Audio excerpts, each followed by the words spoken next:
It's always a privilege to be up here in front of you. I don't get to do it too often, but actually, I'm not really afraid of public speaking, but I get so excited when I'm up here that I start shaking. But I pulled something in my back a couple days ago, so shaking would be too painful.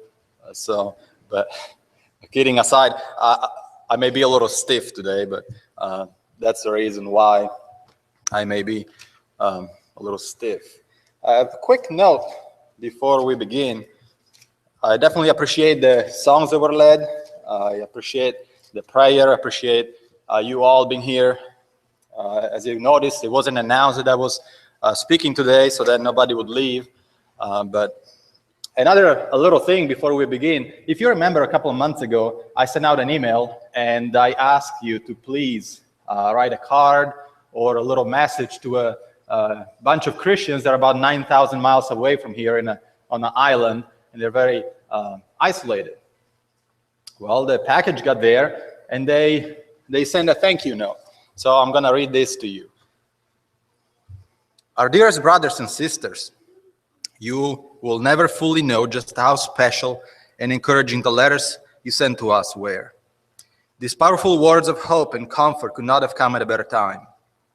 Our hearts were filled with joy, and our spirits were overwhelmed by the warmth of brotherhood, which came to us all the way from Alabama. We're grateful for all your wonderful reminders that you gave us about our heavenly home. We're equally thankful for kindling in us the desire to work harder at appreciating the treasure the Lord has given in one another. It is true that sometimes we feel disconnected and isolated from all our brethren in the rest of the world, but you stimulated us not to become complacent and to find ways to serve God even more. Thank you so much for your kind thoughtfulness. Your selfless gesture may seem minute, but in all sincerity, it means the world to us. We know the Lord is glorified in all your service to Him. Keep allowing your faith, hope, and love in Christ to impact lives around you. To tell you the truth, words seem inadequate to express our deepest gratitude for your genuine fellowship. We are certain that a big old Southern hug, I'm just quoting, would do much to satisfy the desire of our hearts in sharing our thankfulness to you. But if we can't meet in person in this life, please be sure to save a good hug for us in our Father's home. We wish every single one of you Godspeed. We pray for you and for all the precious children in your midst. May you continue to share the power and glory of His word. All of our love, your brothers and sisters at the Seychelles Church of Christ. Thank you.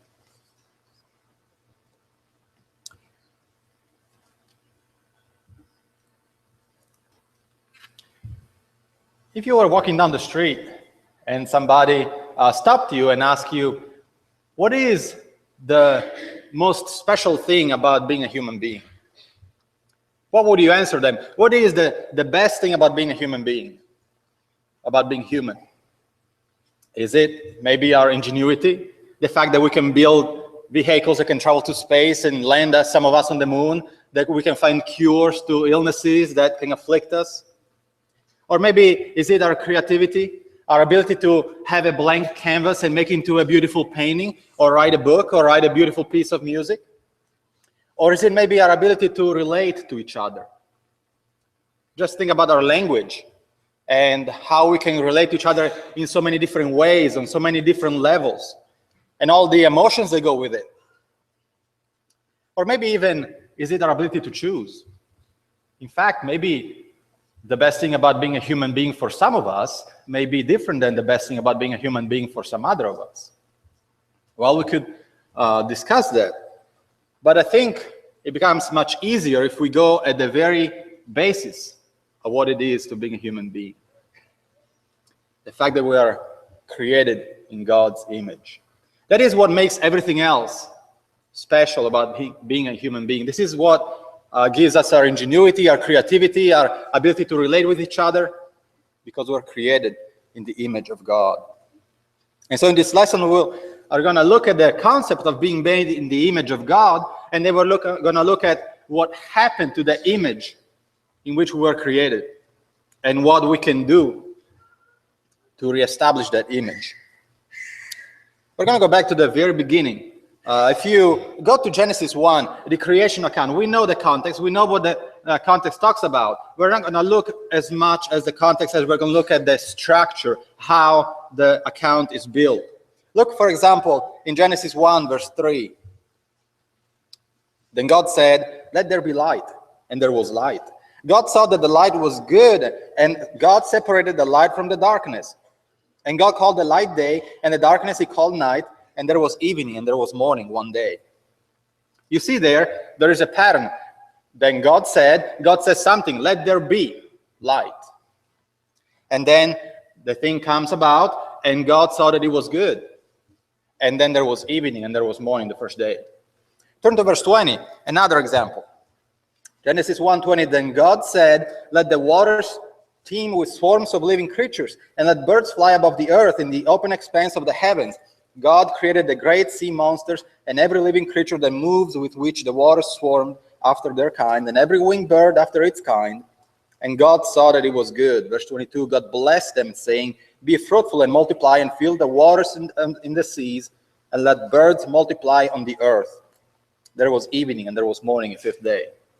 Then God said, "Let there be." And this thing comes about, and it was good. And there was evening, and there was morning. We see that pattern repeated over and over. God says, "Let there be something."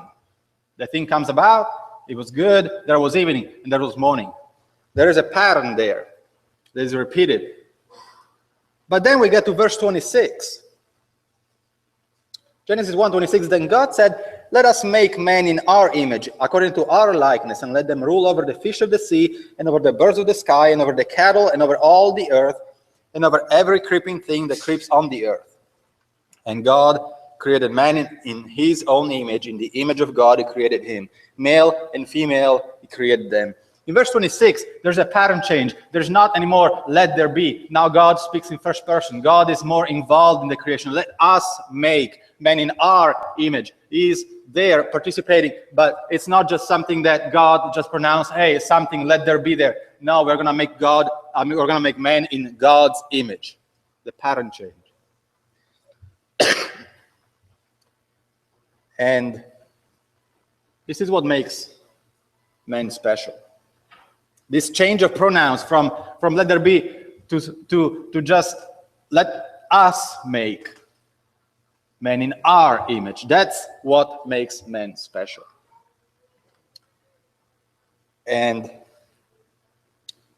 we see that also the image of God seems to be almost superficial to point out. It's not on the physical level, though God in scriptures appears at times as described with human traits, but it is on the immaterial side of man. Our mental, our moral, our social levels, the fact that we will live for eternity, those are the things in which we are made in the image of God. Our ingenuity that we mentioned at the beginning, our creativity, our relationships ability. That's what makes us in the image of God.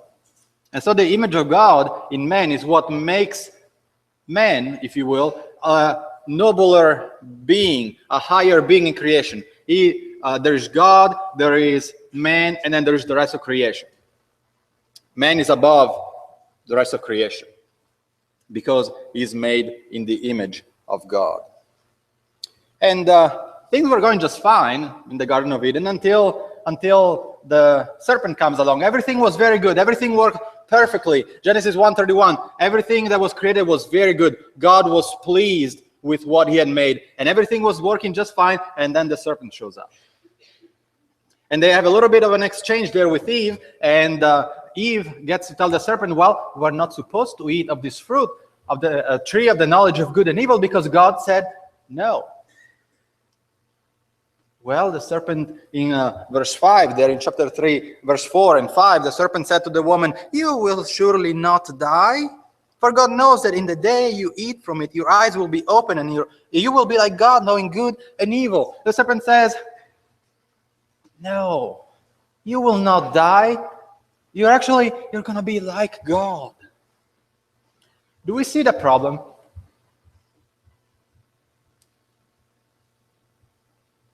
Man was already made in God's image. Man was already like God. There was no need for Eve to ever desire to be any more like God. That she was already perfectly made. There's no need that Adam would ever need to desire to be more like God than he was made, because they were made in the image of God. However, why just be just in the image of God if I can be like God? I can be on the same level as God. And the serpent says, hey, you know what the essence of being like God is? You're going to know good and evil. Why experience just good? Why know just good if I can actually know good and evil? Well, too bad man cannot handle knowing good and evil like God can.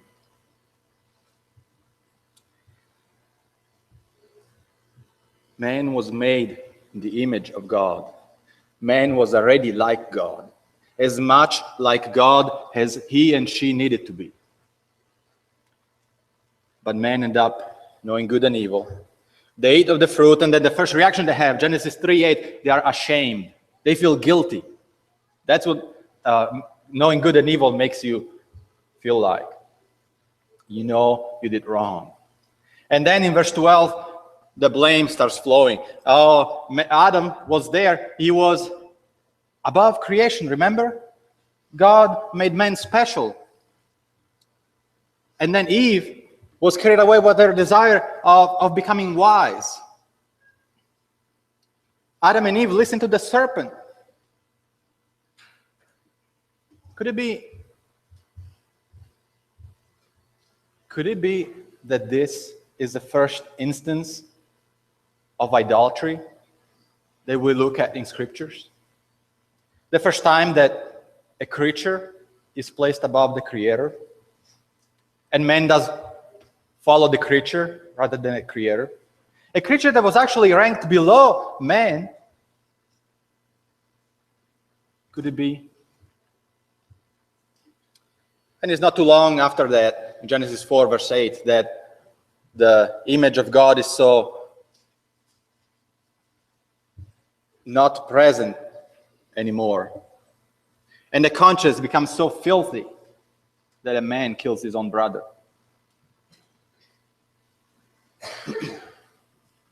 The image is broken. Actually, maybe not broken. Maybe broken is not the right word. I like to use the word distorted. See, because if I have the original of something, and then I have a distorted image, I can actually tell where the distorted image comes from. Let's try. I guess you know her. This is one of the most well-known works of art. So much more was a work of art creation, Genesis 1:31. It was very good. Well, I like to think in pictures sometimes. This is the original. This is the distorted picture. You see what happens? Would you be able to see her and tell that's who it is?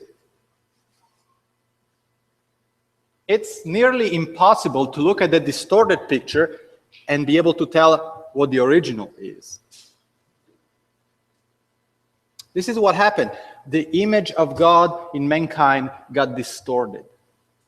This is due to sin entering the lives of mankind. And this actually ruins the relationship that God and man had. And so man is left without a proper image of God, without the perfect image of God. And they don't have a relationship with God, so much so that God has to send them out of the garden. So the relationship is broken. So Adam and Eve leave the garden, and I hope we understand that the image of God in us and the relationship we have with God are very tightly connected. Man is designed to function best in God's image. That's how man is designed. That's how man is made. That's how man is created. He works the best when he works within God's image. Away from that image, man does not function well anymore. You know, we all have tools in our house, and there is a certain tool that is used for doing a certain work. And then another tool to do another kind of work, or a device, or maybe an appliance. Just think about the chainsaw. A chainsaw is designed to cut, but not cut just about anything. A chainsaw cuts trees, cuts branches. The moment you try to use the chainsaw to cut the Thanksgiving ham or your turkey, it doesn't work anymore. The moment you try to use your chainsaw to cut a piece of metal, it becomes dangerous because it's not designed to work for those things. Man is designed to work within God's image. Away from God's image, man will not work anymore. And so, also, man loses the ability to recognize the need for God. When the image is not as clear and sharp anymore, man is not able to realize they need God anymore. Oh, they may look for a higher being. They may try to seek something, but that's not going to be done in the proper way because of that distorted image, because of that distorted relationship. And that's why you have the events of Genesis 4, where a man kills his own brother. The events of Genesis 6, where evil was so prevalent on the earth that God has destroyed the earth. The events of Genesis 11, where people actually get rid of God altogether and they're going to build a name for themselves. Because the image of God is distorted in these people. God has a great, man has a greater difficulty finding God without a guide. Just as if you were looking at the image that we saw earlier, the distorted picture of the Mona Lisa, you will probably not be able to tell exactly where that picture comes from, what the original is. And so by himself, man with the distorted image of God cannot find God properly. Folks, do we realize that in our lifetime, we have never met, nor we will ever meet somebody who's 100% human being? We will never meet, never shake hands, never even see. In this world, there is nobody who's 100% a human being the way a human being was supposed to be, because the image of God is distorted. Nobody is wearing a perfect image of God. You can go out and try to in the world, nobody will be somebody who's 100% a human being, like a human being was designed to be and created to be when God made a human being. Made it in his image. And so we realize how the distorted image creates struggles in the relationship with God, and man is not able to find God properly. Is not able to even maybe sometimes realize their need for God, even with a guide. Just think about the Israelites and the Exodus account. And the law actually was given to Israel as a guide, as a way for the people to realize that God was with them and what they needed to do to be like God. And if you turn to Leviticus chapter 11, that's an example of what God is telling the people to do. This long chapter about what the people are allowed to eat and what they're not allowed to eat. And what is the reason? Verse 44, for I am the Lord your God. Leviticus 11:44. Consecrate yourselves therefore and be holy, for I am holy. And you shall not make yourselves unclean with any of the swarming things that swarm on the earth. For I am the Lord who brought you up from the land of Egypt to be your God. Thus you shall be holy, for I am holy. God takes his people out of the most powerful nation in the world. He carries them out. He wants to establish a relationship with them. He gives them a guide, and he tells them, be holy, be like me, be in my image. But man struggles. And again, in Exodus 20, verse 4, the 10 Commandments, what is the second commandment? What is the second commandment? Exodus 20, verse 4, we see what God tells the people they're not supposed to do. Exodus 20, verse 4, you shall not make for yourself an idol or any likeness of what is in heaven above or in earth beneath or in the water under the earth. I am going to be your God. Have a relationship with me. Do not get distracted. But we've seen earlier how man with a distorted image of God, when man is bearing a distorted image of God, they struggle to find God. We struggle to find God. Just let's go out in the world. Just look at the world. Just look at us. We struggle to find God sometimes, even with a guide. Well, do not make an image. You keep reading in Exodus, Moses on Mount Sinai, the people are wondering where Moses went. He may not ever come back. Aaron, just give us a God. All right, bring me gold. Aaron gets all the gold together, fashions it in a calf, and says, "This is the God that brought you out of the land of Egypt." An image. God cannot be constrained in an image. Deuteronomy 4, God says, that day on Mount Sinai, you didn't see any form when God was coming down on Mount Sinai. So be sure they are not going to make an image of or a likeness or of a woman or of a man or a beast or a fish. God cannot be constrained in an image.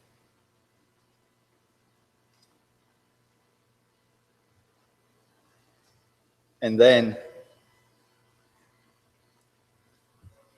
we still have the problem with the distorted image of God in us. See, when we have a distorted image of God, we lose the ability to look upward. We lose the ability to look at God, to look at Him and realize our need for Him. And that's why images come about. That's why Israel says, hey, let's have a God, and it's going to be as a calf.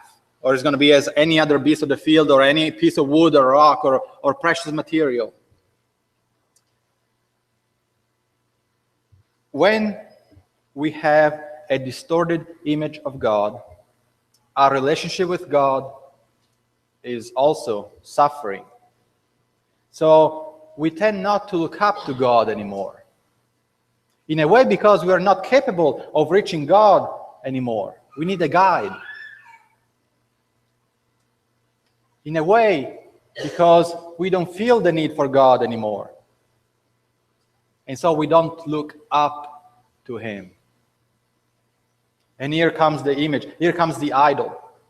You know, the best you can do is kind of like the Greeks. Remember the Greeks? They had gods, but their gods were just full of infidelity, adultery, vice. It sounds like humans to me.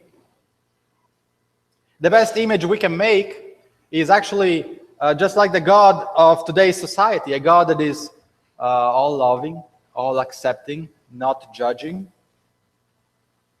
See what the problem is when we have a distorted image of God? We lose the ability to look at God and we start creating idols. And the best we can do is to make a God in our image instead. That is upsetting the principle of Genesis 1:26 and 27, where God says, I'm making man in my image, and instead today we're making God in man's image. That is blasphemous. That is completely wrong. Also, if you even think about back in the Exodus, when God said, hey, do not make an image. If ever there was to be an image in this world, I think by now we realize what image it would be, right? Genesis 1:26 and 27. If ever there was to be an image there, it would be the image of God in mankind. Because when man is wearing the perfect image of God, there's no need for any other image. At that point, man will not be looking for any kind of crooked relationship with God, because they will be able to see God again and wear a proper image of Him.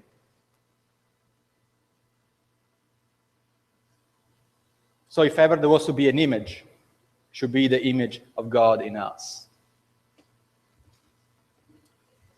We said that God had provided a guide.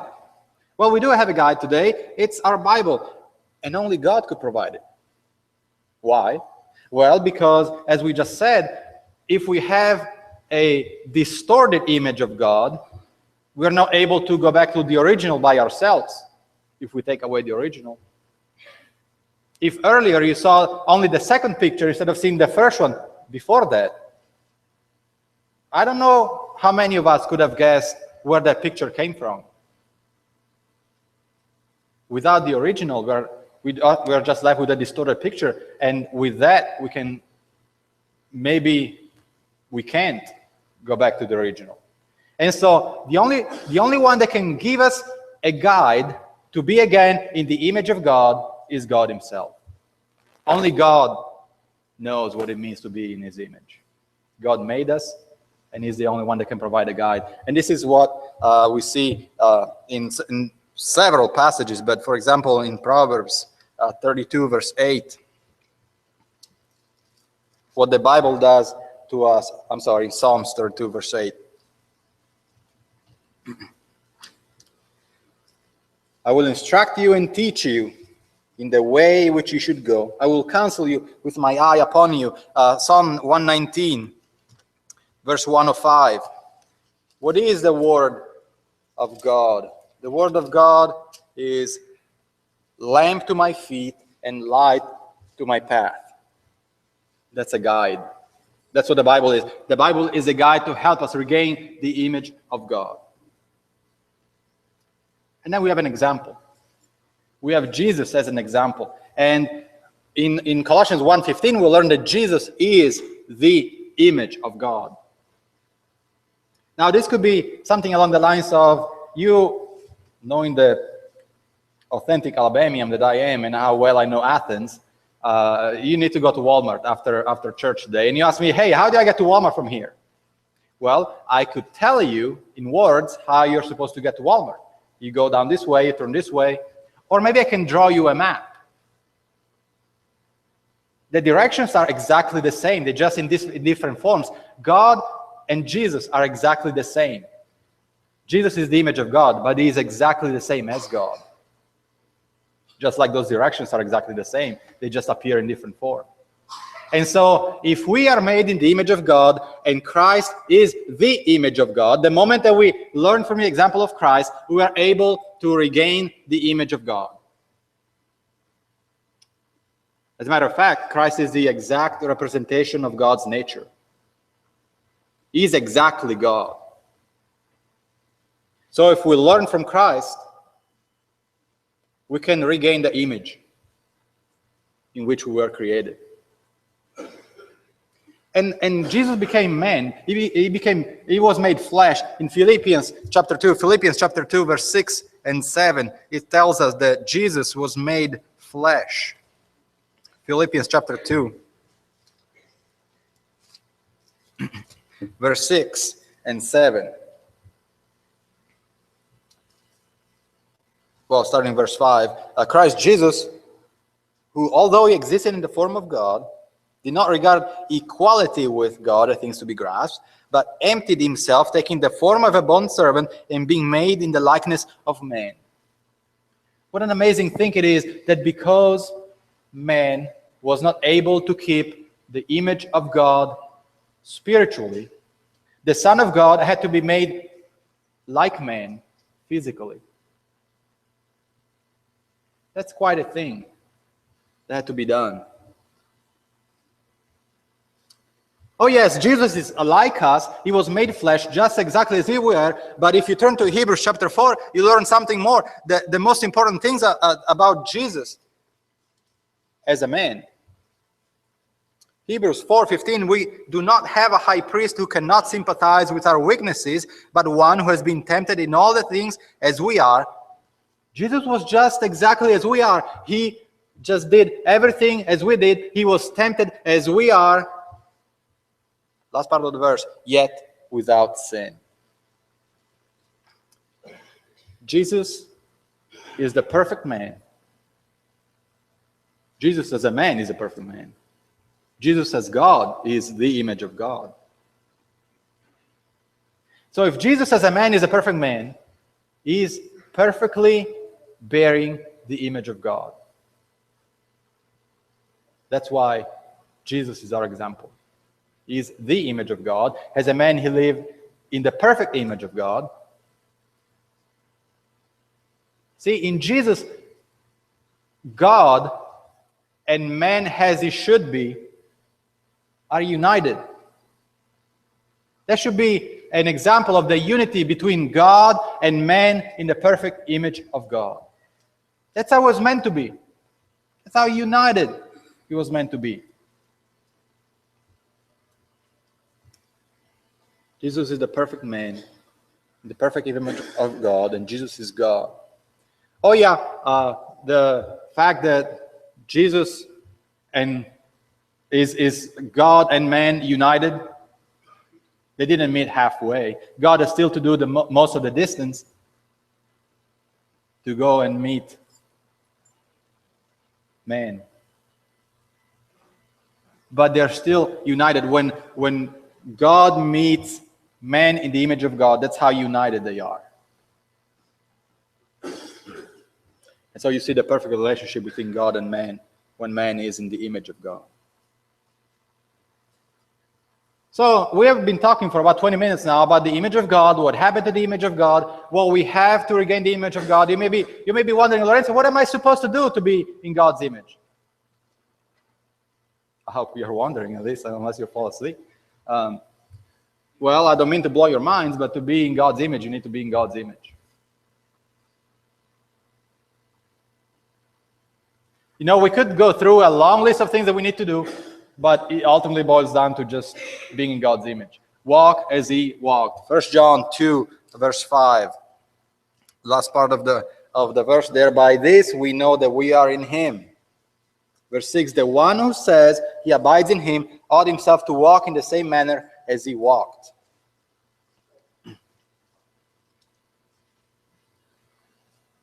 Walk as he walked. Be in his image. Follow his example.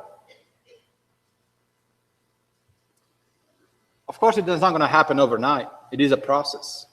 In the words of Paul in Colossians chapter 3, we see how that process works. Colossians chapter 3, verse 5. Therefore, consider the members of your earthly body as dead to immorality, impurity, passion, evil desire, and greed, which amounts to adultery. Get rid of these things, says Paul. Verse 6, for it is because of these things that the wrath of God will come upon the sons of disobedience. This is what is keeping you from being in the image of God. This is what will get you punished. Verse 7, and in them you also once walked when you were living in them. Oh yeah, you were like that, but now you're putting on the image of God. Verse 8, now you also put them all aside, anger, wrath, malice, slander, abusive speech from your mouth. Don't lie to one another. Get rid of those things. Those are keeping you from being in the image of God. Since you laid aside the old self with its evil practices and have put on the new self, who is being renewed to a true knowledge according to the image of the one who created him. Verse 11, a renewal in which there is no distinction between Greek and Jew, circumcised and circumcised, and so on. When we are all regaining the image of God, we'll be less different from each other, because we all look more like God. You put aside the old man, you start putting on the new man, who is in the image of the one who made it. Notice the verb thanks there in verse 10. The new self who is being renewed. It's not has been renewed. It's a process. It's a lifelong process. And it starts from your mind, from the way you think, from the way you see things. Romans 12, verse 2. Romans 12, verse 2. Not be conformed to this world, but be transformed by the renewing of your mind, so that you may prove what the will of God is, that which is good and acceptable and perfect. Start thinking differently. Start thinking more like God, so that you can be proving what the will of God is. You can be in the image of God again.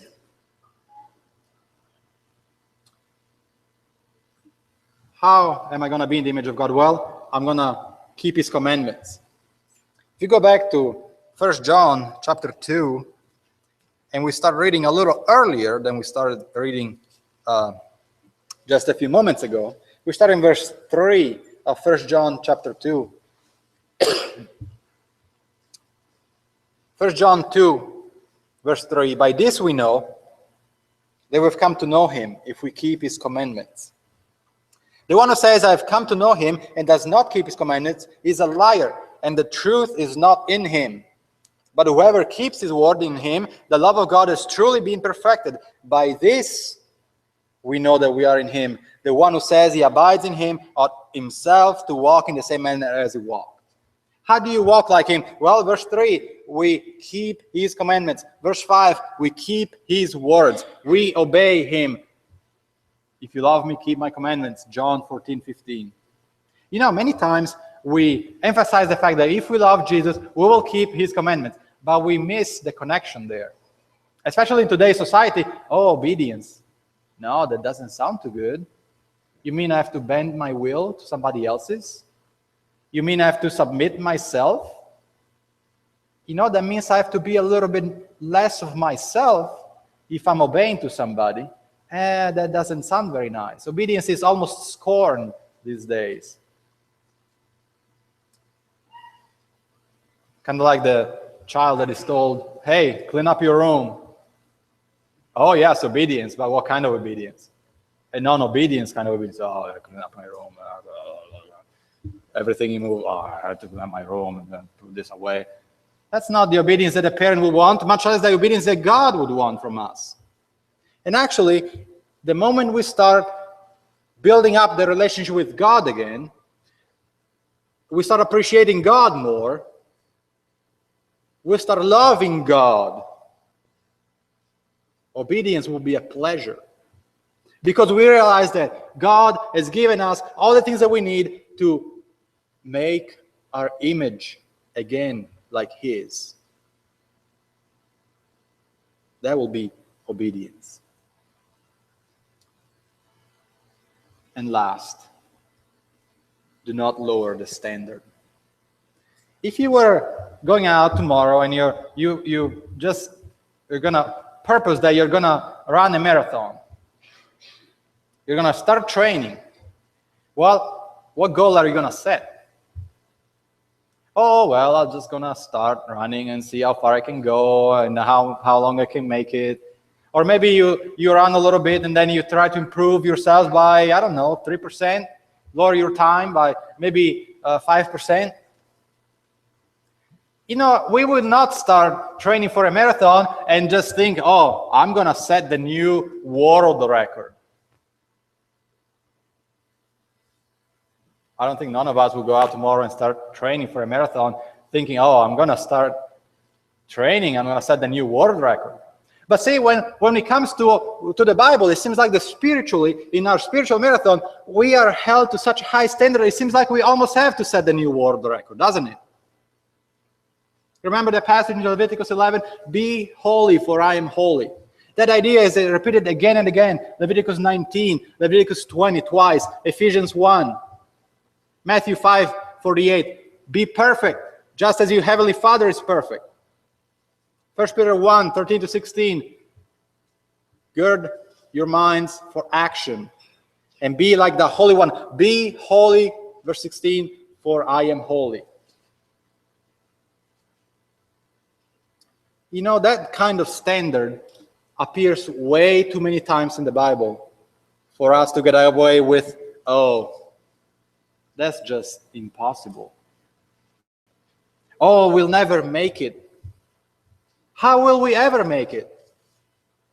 It's repeated too many times in the Bible for us to just get away with just dismissing those passages and saying, well, I'm going to try the best I can. I'm going to improve myself just by 3 or 5%. You know, that standard seems very hard. But it is the way that we were made to be. Be holy for I am holy. Yes, because you were supposed to be like this. Be perfect because your heavenly Father in heaven is perfect. Yes, because you are made in his image. So you should be like this. Remember, man will work best when it will work according to the principles to which it was designed. If man was designed and made in God's image, it is only in God's image that man will work best, function at his best, realize his full self, however you want to word it. I appreciate your attention. I know a lesson preaching a strong foreign accent is harder to follow than a regular Steve's lesson. But we have seen today, hopefully, where we come from, what constitutes that nobility of man, why man is above all the rest of creation, because he's in the image of God. We saw how the image got distorted, but also all that God did for us so that the image can be fixed again. The example that we have and what we are to do. That's what we have to do. We have to be in his image. That's how we were made to be in the first place. There is that verse that says that one day we will be like him and we will see him as he is. One day we will fully be in his image. We will fully be united like we saw with Jesus. But we have to work on our everyday, lifelong process of building up that image, because that is what we were created to be in God's image. Now I know that if I had to invite to come forward everybody who's not being in God's image this week, we don't have enough front row. But I want to encourage you to do the best you can. To look at the things from God's guide, from God's example, that you need to change to be more in God's image. Because that's the only way that you can be your full self, the only way you can be 100% the human being that God has made you to be. And that is the only way that you can be like him one day and see him as he is. Is there anything today that is keeping you from being in God's image? Anything that you have done? Anything that you have thought? Any sin that you are living in or struggling with? Any desire to diminish that image in you? If there's anything that we can do for you to help you be more in God's image, come forward as we stand and as we sing.